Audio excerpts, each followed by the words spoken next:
Fala pessoal, sejam todos bem-vindos. Bora aqui para mais um conteúdo, mais uma notícia, trazendo para vocês as últimas informações diretamente de Brasília. Vamos aqui com comentários do Lacombe, já deixando os créditos ao canal do Lacombe na plataforma do YouTube. Se não é inscrito no canal, se inscreva, deixe seu like e seu comentário, que isso faz uma enorme diferença para a gente aqui dentro da plataforma. O YouTube entende que o conteúdo é relevante e entrega para mais pessoas. E comentem aí de qual cidade vocês estão nos assistindo, que é para a gente saber de onde está vindo a nossa audiência. Agora, bora para o conteúdo. Enxurrada de ilegalidades, inconstitucionalidades, arbítrios, abusos. Desde o início da ditadura, que não foi implementada por Jair Bolsonaro, mas contra ele, é tudo muito descarado. Inventaram essa historinha de defesa da democracia, de combate à extrema-direita, a radicais, a golpistas. Inventaram que estão combatendo fake news, desinformação, desordem informacional, discurso de ódio, atentados à democracia e às instituições, sem que ninguém possa explicar o que é isso tudo. São os tiranos que definem os conceitos, vagos, falsos, inexistentes, e eles não aceitam oposição. Qualquer um que os critique sabe que está em perigo. Já faz tempo que o Brasil é arrastado para o abismo, com inquéritos ilegais desde a origem, intermináveis, secretos, sem objeto definido, com alvos escolhidos a dedo, apenas um grupo. Não importa se os perseguidos não têm foro privilegiado, é tudo na instância máxima, com o ministro do STF sendo vítima, acusador, investigador e juiz. Os advogados dos perseguidos são impedidos de trabalhar, não têm acesso aos autos, não podem se manifestar, não têm como defender seus clientes, vítimas reais. Há pelo menos 5 anos, ritos jurídicos são atropelados de forma escancarada e os absurdos são tratados como atos de valentia contra demônios. E não acaba. Agora há mais 6 gigabytes de embaraços para Alexandre de Moraes, para todo o Supremo Tribunal Federal. Embaraços é uma das palavras usadas por um jornal que já foi importante. É mais uma prova da cumplicidade com a tirania dessa imprensa que desistiu de ser imprensa. Os mestres do eufemismo falam em controvérsia jurídica e resgate do ambiente de normalidade agora que os golpistas caíram. Nós derrotamos o bolsonarismo, gritou Luiz Roberto Barroso num congresso dos comunistas da UNE. Os ex-jornalistas não viram nada demais nessa atuação política de um ministro do STF. Praticamente não falaram do assunto. Impossível lidar com um jornal que já teve relevância e começa um editorial assim. Não resta dúvida sobre o papel fundamental para a defesa da democracia brasileira que o ministro Alexandre de Moraes, do STF, desempenhou quando presidiu o TSE durante as eleições de 2022. Alguém pode me explicar como se defende a democracia desrespeitando a Constituição, as leis do país? Não houve nem equilíbrio na campanha presidencial. A Corte Eleitoral inventou um Lula limpinho, contra o aborto, contra as drogas, contra a bandidagem, contra ditadores mundo afora. Bolsonaro era o capeta, a ameaça, o ditador se engraçando. Alexandre de Moraes salvou a democracia brasileira agindo extraoficialmente, movido pelo ódio, pela ira.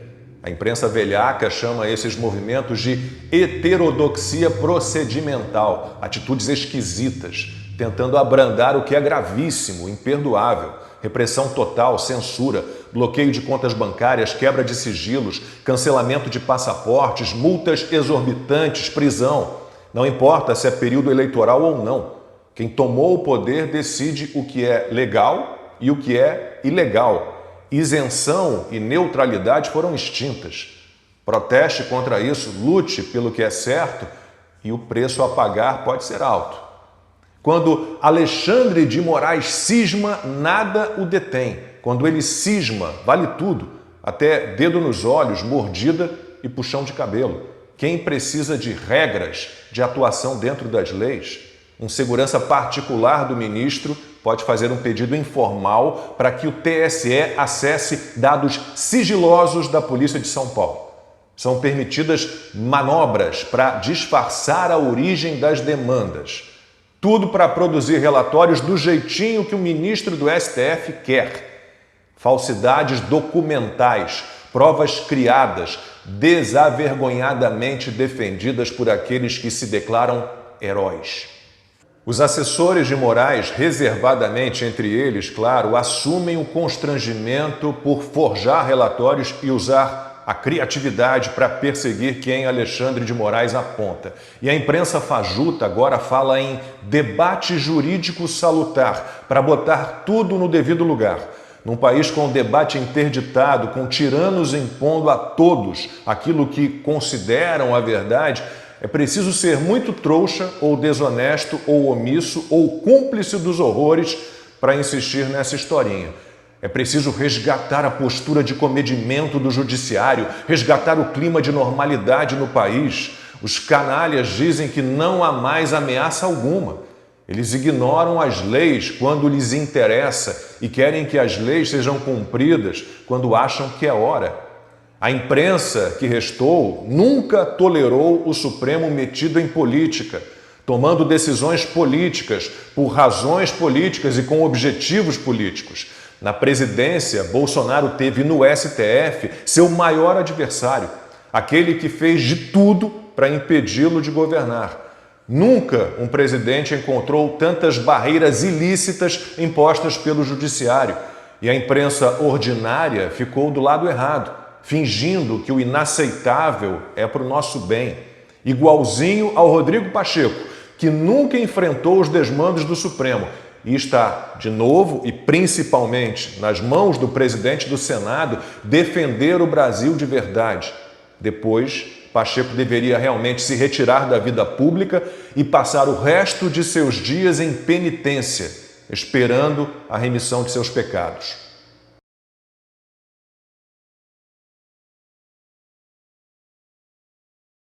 De vocês, da coligação, porque eu sofro há 3 anos e meio.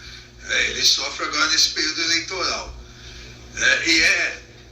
É extremamente complexo. Eu sempre digo, e isso é imutável, depois que entrou na rede não sai nunca mais. Nós podemos diminuir o risco, mas vai se repetindo. Obviamente, as pessoas estão, por falar mais espertas, o efeito não é o mesmo que foi em 2018, porque em 2018 a notícia chegava como verdade absoluta, ninguém contestava. Hoje já tem uma contestação, assim, quem quer acreditar sempre acredita, mas já há uma contestação. Quem é dono da verdade? Cláudio, você usou um termo quando você começou o seu comentário, que foi, você identificou nessa última manifestação do Alexandre de Moraes, você usou o termo professoral. Você disse que ele teve um tom professoral. Eu enxergo diferente, eu vejo um tom de ameaça. E essa ameaça é uma ameaça explícita a agora os veículos tradicionais que estão se voltando contra ele. Você lembrou bem, todo esse processo, o inquérito das fake news, se iniciou com uma matéria da revista Cruzoé, muito bem fundamentada, que mostrava o que as evidências de corrupção dentro da Suprema Corte. E naquele momento houve a resposta do tribunal com a censura inaceitável. A reação da sociedade naquele momento e dos outros veículos de imprensa foi muito grande, né? Então, o ministro, eles acabaram recuando em certa maneira. E daí o que eles começaram a fazer? Eles começaram a comer pelas beiradas. E o mingau se come pelas beiradas mesmo. Então, você começa censurando o Oswaldo Eustáquio, aí ninguém da mídia tradicional fala nada. Depois você vai para o Alan dos Santos, as pessoas falam, não, esse também é extremista, ninguém fala nada. Daí você começa a ter censuras dos jornalistas que já estão na mídia mainstream. No caso, Constantino e eu, dentro da Jovem Pan, líderes de audiência dos nossos programas, eu nos Pingos nos Is, que depois você acabou também fazendo um grande trabalho por lá, um dos programas mais assistidos do país, naquele momento o programa de política mais assistido do Brasil. E ainda assim a imprensa cismava em nos chamar de blogueiros, de nos desqualificar, e mesmo estando na televisão tradicional. Esse áudio que vocês acabaram de mostrar agora, essa referência que ele dizia à mídia tradicional era uma ameaça explícita à Jovem Pan. Ele se referia naquele momento à Jovem Pan. E eu acho que faltou inteligência para os outros veículos de mídia para perceber o quanto ele estava se aproximando de outros veículos. A Jovem Pan pode ser amanhã a Folha de São Paulo, pode ser a Rede TV, pode ser até mesmo a Rede Globo, pode ser qualquer um. Então eu acho que nesse momento, esse áudio que a gente está mostrando, essa manifestação nova do ministro essa semana, é uma ameaça explícita à Folha de São Paulo. E absolutamente despropositada, porque não foi que a Folha de São Paulo não ouviu o ministro. Pelo contrário, a Folha de São Paulo fez um trabalho de investigação. Você que é um jornalista muito capaz nessa área sabe, imagina o trabalho de você analisar 6 gigabytes de informações. O Glenn Greenwald é um dos jornalistas, apesar de não ser jornalista de formação, né, ser advogado, é um dos jornalistas mais premiados que nós temos atuando no Brasil, vencedor de vários prêmios, inclusive do Pulitzer, autor das reportagens contra o Snowden, das reportagens da Vaza Jato, é uma pessoa com muita experiência investigativa. O trabalho que ele faz é inquestionável. E ele está apresentando diálogos, áudios. E o ministro foi sim, antes da reportagem ser publicada, o ministro foi consultado. É que ele foi pego de surpresa e ele não soube como se posicionar para explicar o que aconteceu. Depois ele fez aquela manifestação que foi praticamente um amontoado de chavões, uma explicação absolutamente sem sentido, ali muito no susto, e reuniu os asseclas dele lá, os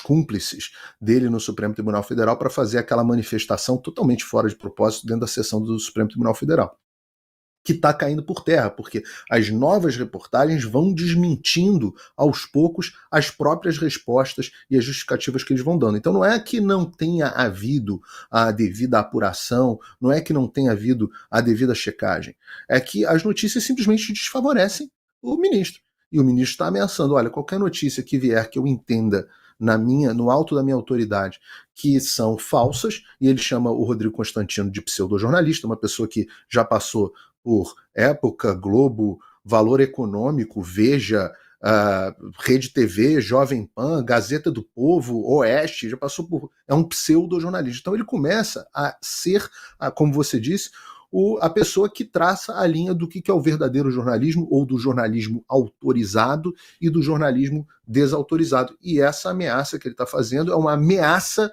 aos outros veículos de imprensa tradicional. De novo, como o Rodrigo disse, qualquer um que imaginou que fosse parar no Oswaldo Eustáquio ou no Paulo Figueiredo no Constantino, realmente não estudou nada de história e não entende como é que a tirania funciona. Sem dúvida. Mas posso levantar, Dantas? Por que eu acho que muita gente... Só fazer um reparozinho, quer dizer, aquela matéria da Cruzoé, Paulo, ela trazia, na verdade, era um indício de uma relação. Então, assim, a gente não era nem uma matéria trazendo nada em relação à corrupção, provas de corrupção. Era um indício de uma relação. Possível corrupção, né? Possível corrupção. Você está na planilha do Odebrecht. Era um indício de algo que... É uma coisa para a sociedade investigar. Exatamente, era um indício de algo para ser investigado, que ele estava entregando justamente na colaboração premiada dele dentro, né, de um contexto geral. Isso estava muito bem explicado na reportagem, né? Em nenhum momento houve um avanço sobre aquilo que estava nesse documento, né, nos fatos realmente que estavam postos. Rodrigo. Mas ali eu acho que pela primeira vez a capa da Cruzoé encostou a questão toda das investigações da Lava Jato no judiciário. E ali o bicho pegou, né? Houve uma reação mais forte do sistema, digamos assim. Mas em relação à mídia, eu quero só levar a uma reflexão que eu mesmo tenho, às vezes, e tento me colocar no lugar dos outros com certa humildade. De por que, Paulo, que muita gente da imprensa, da mídia mainstream, da velha imprensa, permite chegar a esse ponto, mesmo que eles não se deem conta ou acreditem que vão conseguir controlar o monstro, né, de que eles podem ser os próximos a serem devorados. Eu acho que tem duas coisas aqui. Muita gente é saudosista de um tempo em que a imprensa tinha muito mais influência. Veja as falas do próprio ministro Alexandre. Né? Era um tempo em que tinha a curadoria do Bonner. Todo mundo esperava para ver no Jornal Nacional o que era a notícia relevante. Hoje, o advento das redes sociais atropelou isso. Hoje qualquer um mostra um negócio e inclusive refuta o teatro do Lula, preparando ali os figurantes para uma encenação com o seu fotógrafo. Isso hoje em dia vazou. Não tem mais como você controlar a narrativa. Então é uma perda de status, é uma perda de poder que muito jornalista da velha guarda não conseguiu superar.